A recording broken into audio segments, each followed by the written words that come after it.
Hello and welcome to the Billion Dollar Broker Podcast. My name is Ross LeCane. I'm bringing my 25 years industry experience together with leading experts around the globe to give you the insights on how to live a better life and grow a profitable mortgage broking business that you are proud of. To create a referral-based business, you need to know who to target. In this market where things are changing, right? Rates are going up, new government, auction clearance rates are coming down. There's going to be a time where business isn't as easy as what it has been for the last 2 years. And those people who aren't focused on building a referral-based business or haven't been focused on building those relationships over the last couple of years are going to be caught, right? So I love the saying that we'll see who's been swimming naked when the tide goes out, right? For you, we want to make sure that it's not you. So one of the things that we need to do if we want to have a referral-based business, we need to know who and how to target people to, one, get client referrals and repeat business from clients, but also to get introductions, because building referral partners takes time. It's a bit like farming. You plant the seed and it takes time. So if you haven't been doing these things and it hasn't been part of your process to generate and build referral partner relationships, then it's time to start, because if business turns, and not if, when business turns and it becomes a little bit harder for you, you need to have that sales focus, and you need to have that focus on relationships and adding value to people. All right, so let's have a look at, well, if I want to build this referral-based business and I don't know where to start. So maybe it's you, or maybe you've got people, new brokers within your business that are coming to you and asking, hey, I really want to get started, I really want to establish, I want to take my business to the next level, but I don't know how. I've created a tool. It's called the Referral Business Builder. Just comment in the chat, Builder, if you want a copy, and I'll make sure we get you a copy over in terms of a PDF. So it'll give you these strategies that we're going to talk about today to allow you to focus on the ways that you can generate and the areas that you can think about in your business and see how you're capitalizing on these different areas, right? So the first thing we're going to talk about is the top 10 areas where you can focus your business in terms of getting client referrals. So if we look at the top 10 ways to focus on client referrals, is to focus on the lowest hanging fruit, right? Is the people who already know you, like you, and trust you, right? So they're the best place to start, right? So start with your existing customers. The best businesses and some of the biggest businesses that I work with, some of my elite clients, 80 to 90% of their business comes from repeat and referral business. So if you want to, the number one source that you can focus on is that.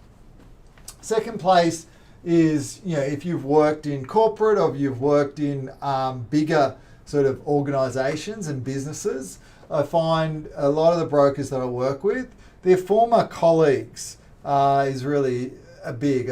Someone that brings to mind used to work for the federal police and got a lot of his business through the federal police, right?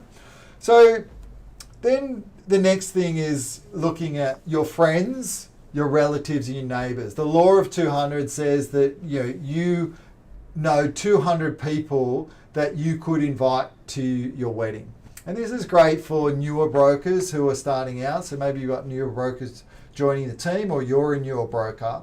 Think about those people that you know, right? So think about the ways, and I did a live video last week in terms of some of the ways that you can ask for referrals, right? And so with these, your people, think about not only those people, but who's in their sphere, who's the 200 people that they know as well, because there's potentially 200 by 200, we're looking at 4,000 people potentially within the networks, their networks as well. So everyone that you need to know is sitting within those networks, right? So think about how you can get some warm introductions to the people that they know, because your friends are people that want to see you succeed. If you ask for help, then they're likely to give it, and especially if you're passionate about what you do and passionate about growing your business. That's the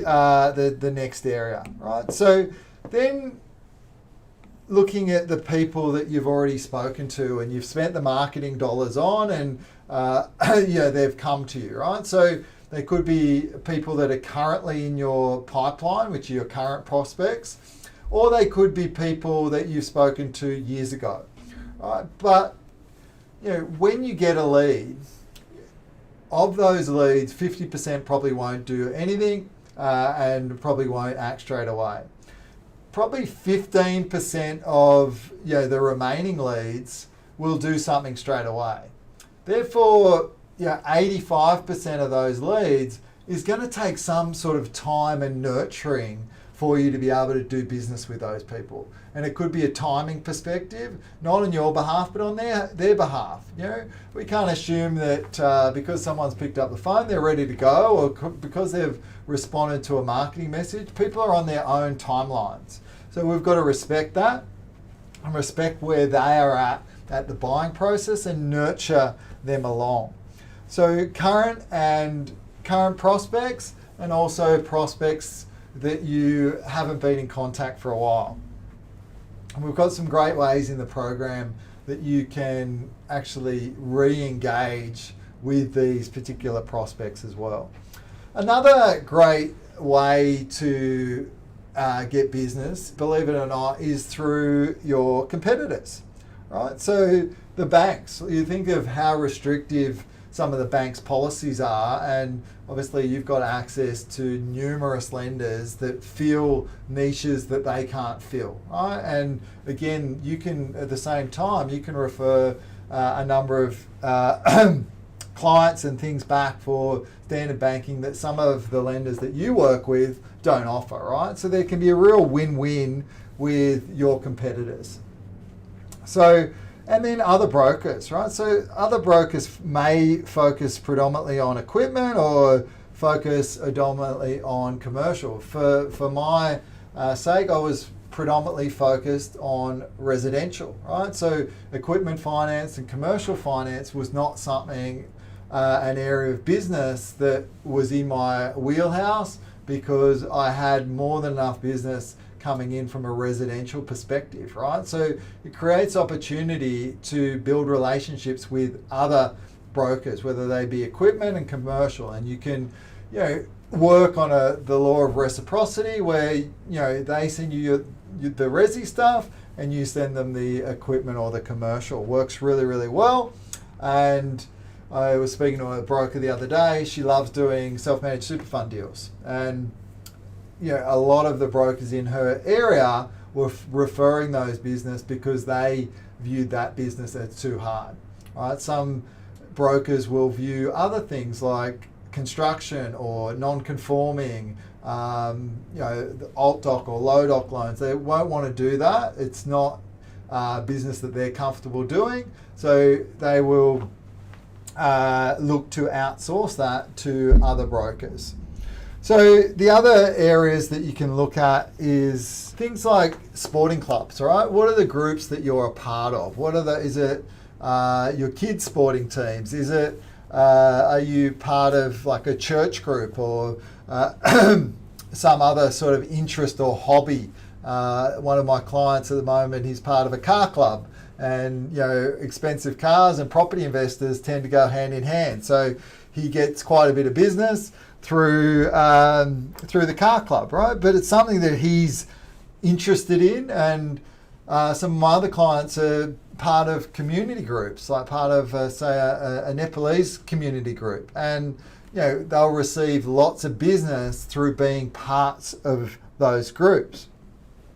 So, and then that leads us to the next point, which is, all right, there's groups in person, but there's also groups in Facebook and LinkedIn. I know some of the top brokers in the industry, they either create their own groups, special interest groups, and run them, whether that be first home buyers or, again, a niche based on their own community or their own interests, or the locality.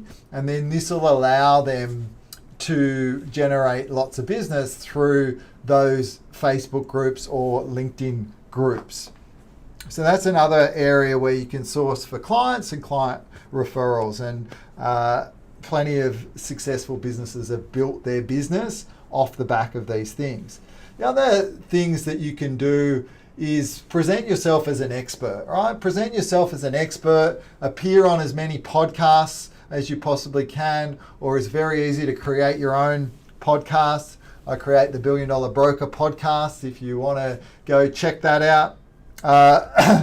Articles, where can you add value? So I know LinkedIn newsletters is somewhere that's great, where people can subscribe to your newsletters, or you can potentially write articles and have them published in certain publications or on other websites to add value, because people are always looking for really, really good content. Right, so that's tip number 8. And looking at number 9 in terms of who are the connectors that you know. Who are the connectors? Who are those industry leaders? Who are those people that they can influence, right? So whether they have a large following and they're leaders of an industry group, or maybe they've got a big influence in an area on social media.